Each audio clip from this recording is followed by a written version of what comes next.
Hello, everyone. My name is Lewis, and I'm here with Brent Lambert Zaffino, the director of Cooking Inside from Prison to Home and The Lost Cause. Thank you for hmm joining with us today. Yeah, thanks for having me. Yeah, what would you say is like the biggest inspiration behind the Lost Cause project?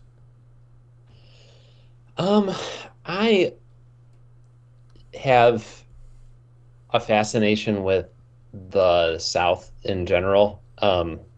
I went to college in Milledgeville. I wasn't from here, which probably has something to do with it. I was born in Chicago and raised there. So I, but I've now lived over half my life here, and I love it. Just in the South in general, there's a dissonance and an energy, especially kind of in the I don't want to say dark corners, but kind of like the rusty corners and the places that are a little scruffy. Um, and so I was interested in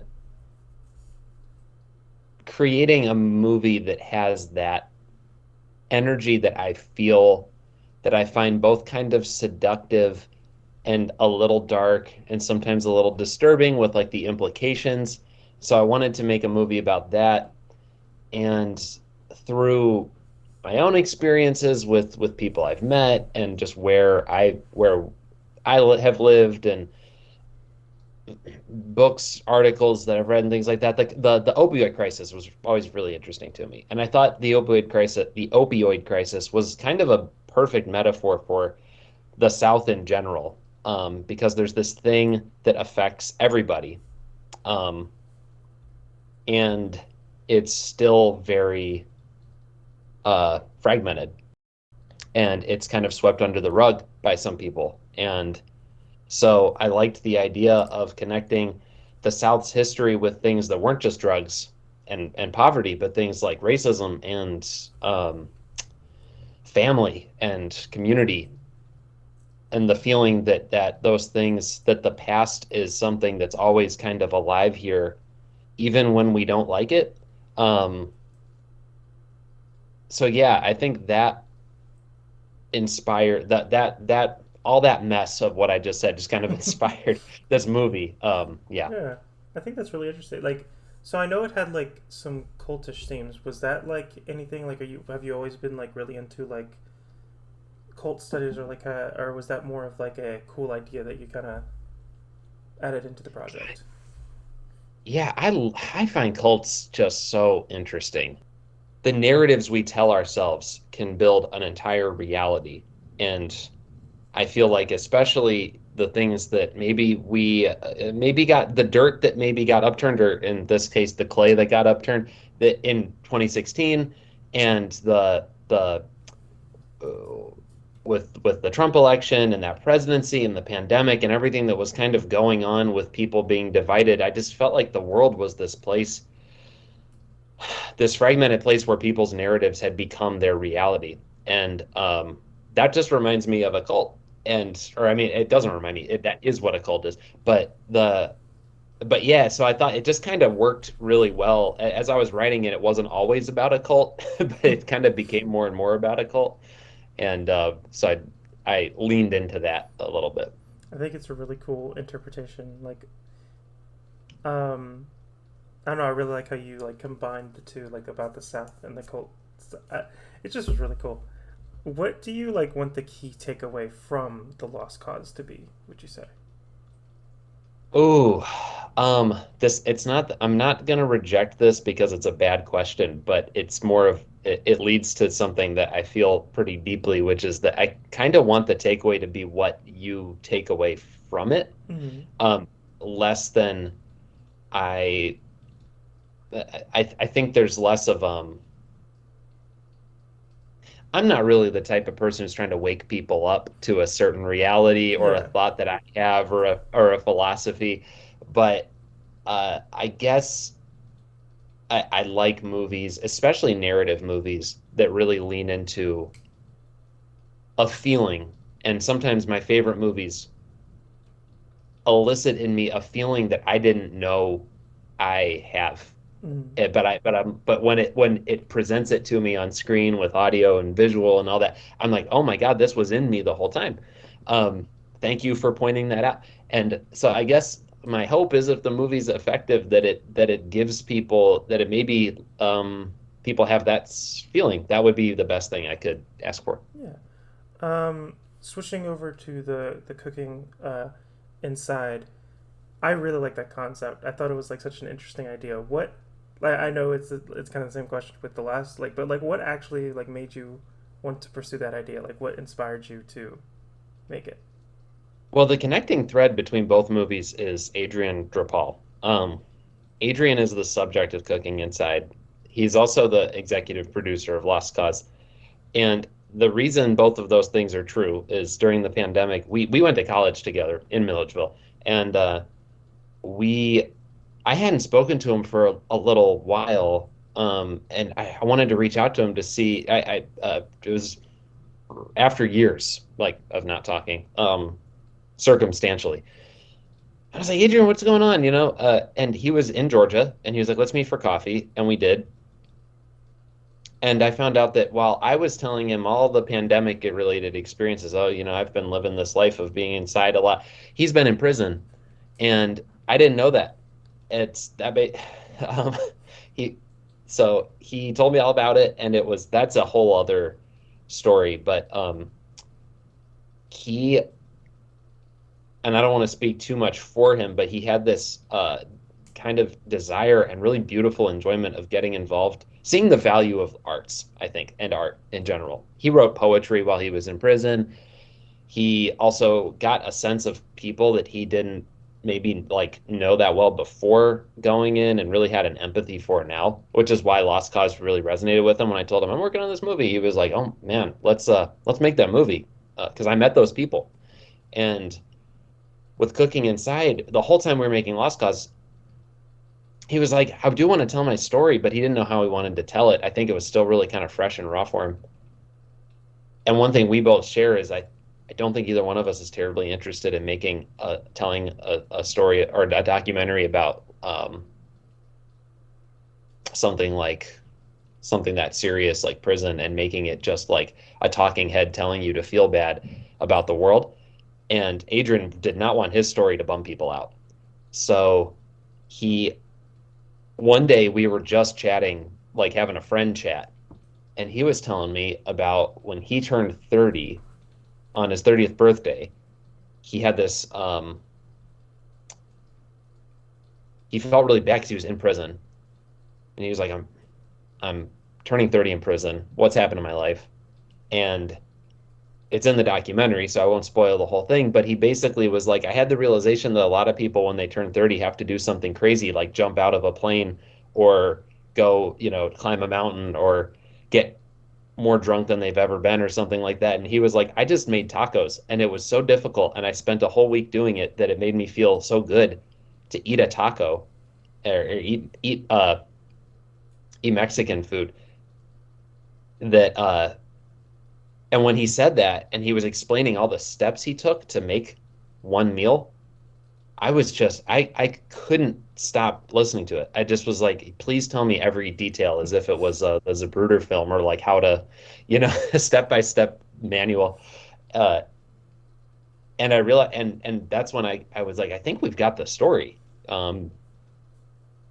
You've him telling me how he made a meal in prison told me everything I needed to know about prison. And it told me everything as someone who's never been and doesn't have a strong connection to like the penal system, but has maybe some political thoughts about how it could be better. Uh, it told me it said everything without saying anything specifically about it. And I just thought that was so beautiful. So that was kind of how that documentary came out. Mm-hmm. Was it hard to like juggle the narrative and the documentary since they were so close together? Like,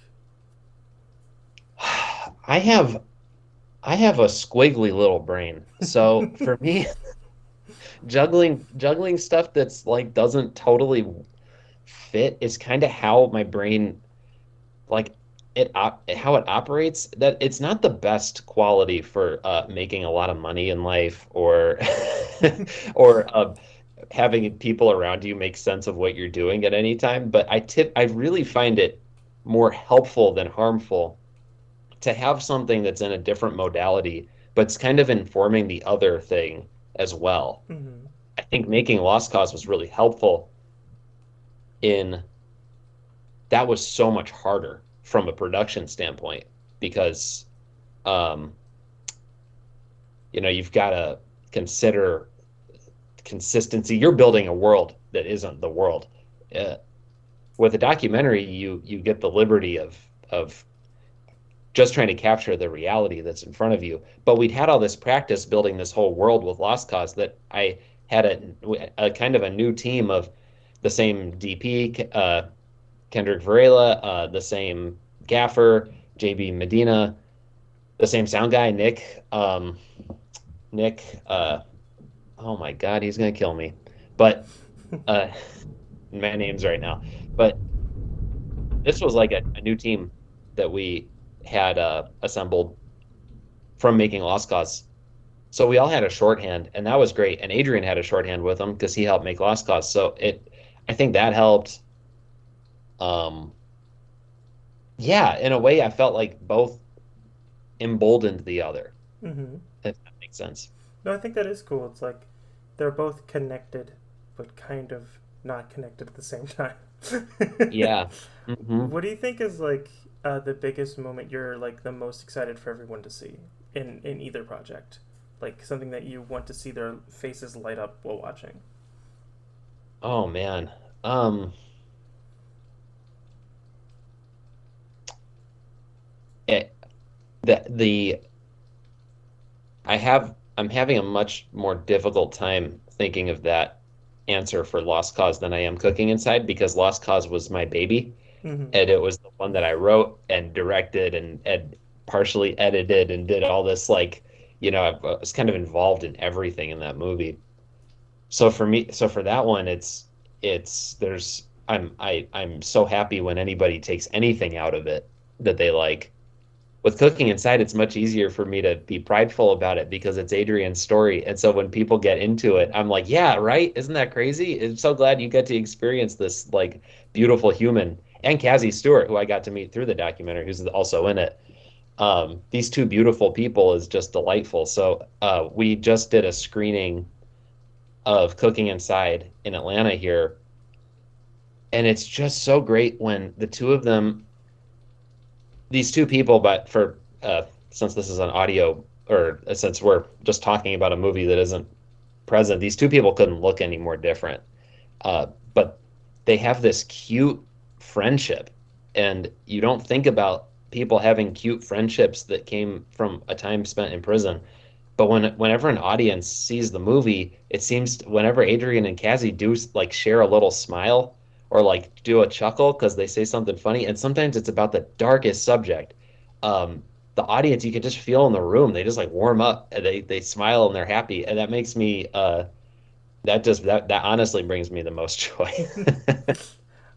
Was like from doing documentary projects at my school, I know there's a lot of footage that does not make the cut. Was there any footage that didn't get into the final piece that you kind of wanted in there, or like just in general stuff like that? Oh yeah, and I'm sure I'm gonna forget a ton of it because some of it is like on the molecular level, you're editing a conversation or you're editing something and somebody says something kind of interesting, but then they kind of say it again. You kind of have to cut it out. But there is one bit that just didn't fit in the whole structure of the thing, but I think is really interesting. And I'd like to save it for maybe another time. But Adrian has other art that framed that inmates that he knew made, and one in particular. So you see a little bit in the documentary currently that Adrian wrote a poem about a hamburger, and that because the burger meant so much to him. Well, Adrian's got a lot of other poetry, and he also was really interested in kind of encouraging the inmates around him who were making art. He just couldn't get enough of it.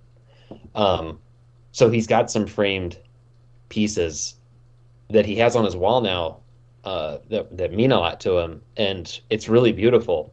It isn't enough about food to have made it in this piece, but it's a really lovely kind of sidestep where he goes through each piece and kind of says what it means to him. Hmm. Do you think? I mean, I don't want to present it like this, but like, do you think being in prison and being around those kind of subjects could have influenced a lot of his art, like the stuff that you saw and like things like that?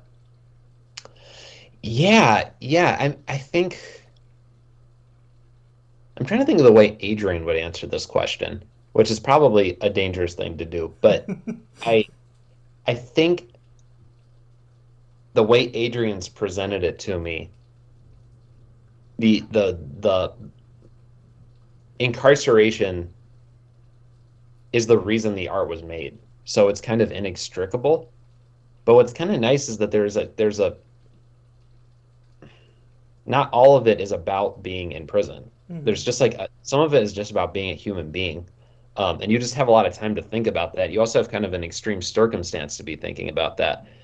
So yeah, in a way it's interesting because Adrian's some of Adrian's poetry is like about a really hard reality about prison. And then this you'll see a piece of art that someone made, and it can just be a pretty picture. It doesn't necessarily have to uh, be any of that. And somehow both seem relevant Hmm. to the subject. Yeah. I'm not sure that I can articulate more than that, but No, no, I think yeah. that makes a lot of sense because like since it is such a big thing to happen to you, it kind of affects everything in your life. Um, Hmm. are there any like big projects that you're thinking like that are upcoming or anything that you're gonna make with Adrian again or anything like that? Yeah. There's always irons in the fire, and I think like I said before, my my squiggly brain just is kind of always in some, eight different modes. The the the big one is I would really love to make Cooking Inside into a series. Hmm. So that's what we've been working on the most. We've been working with the Southern Documentary Fund and trying and networking the project around as we go to different film festivals and meet different producers and things like that.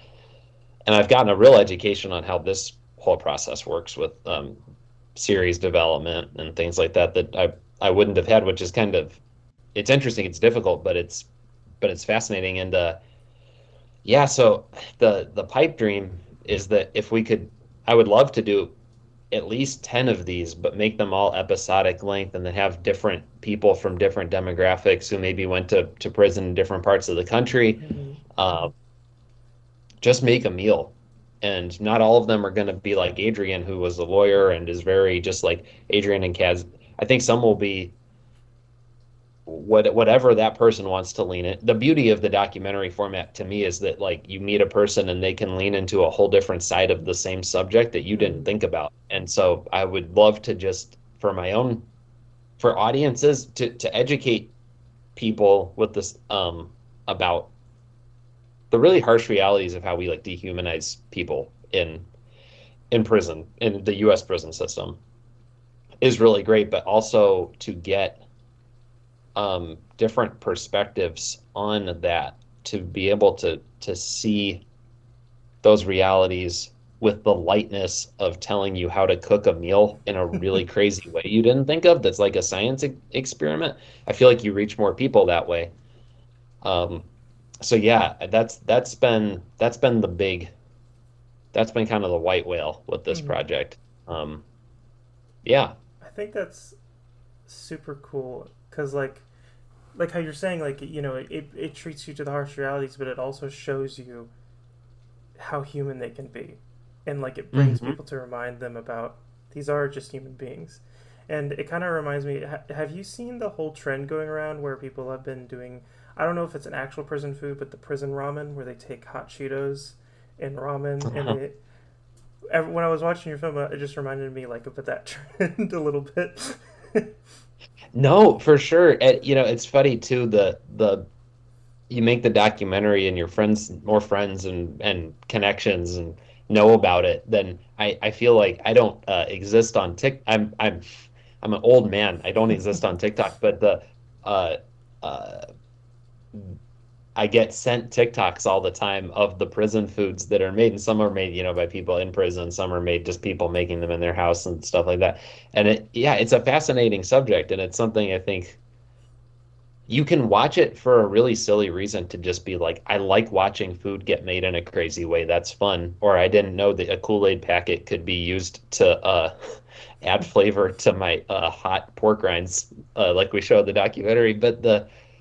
Um, but yeah, and suddenly by the end of it, you've been entertained, but then you also have this sense of the world that you didn't have before. And I just kind of think there's like I want to say it's a Trojan horse, but I did also make a movie about a cult, and I'm trying not to act like I'm like implanting thoughts in your brain, but it's like a good Trojan horse. Hmm. Um, yeah, it's the good way. I feel you there. Um, are there? Do you want to plug anything for like people to go to your stuff to see more of your things if they're just really interested in seeing the Lost Cause or anything like that? Oh yeah, thank you. So yeah, we Lost Cause currently is on the festival circuit. It'll be at this festival in March. It will also be uh, I run I run a production company and a film festival. They're both called Peaberry. It's called Peaberry Production and Peaberry Film Festival. They're on the same website. It's peaberryproductions.com. That festival's happening at the end of April, and it's happening in Canton, so it's like the other side of the state if you live a little closer to North Georgia. And yeah, we're going to be showing both of those there, and also showing a bunch of other local films. And yeah, I guess that those are my pluggables. I mean, those are pretty good. Thank you again for joining us today, and I cannot wait to see your films. Thank you so much for having me. Can't wait to come down and watch them with you.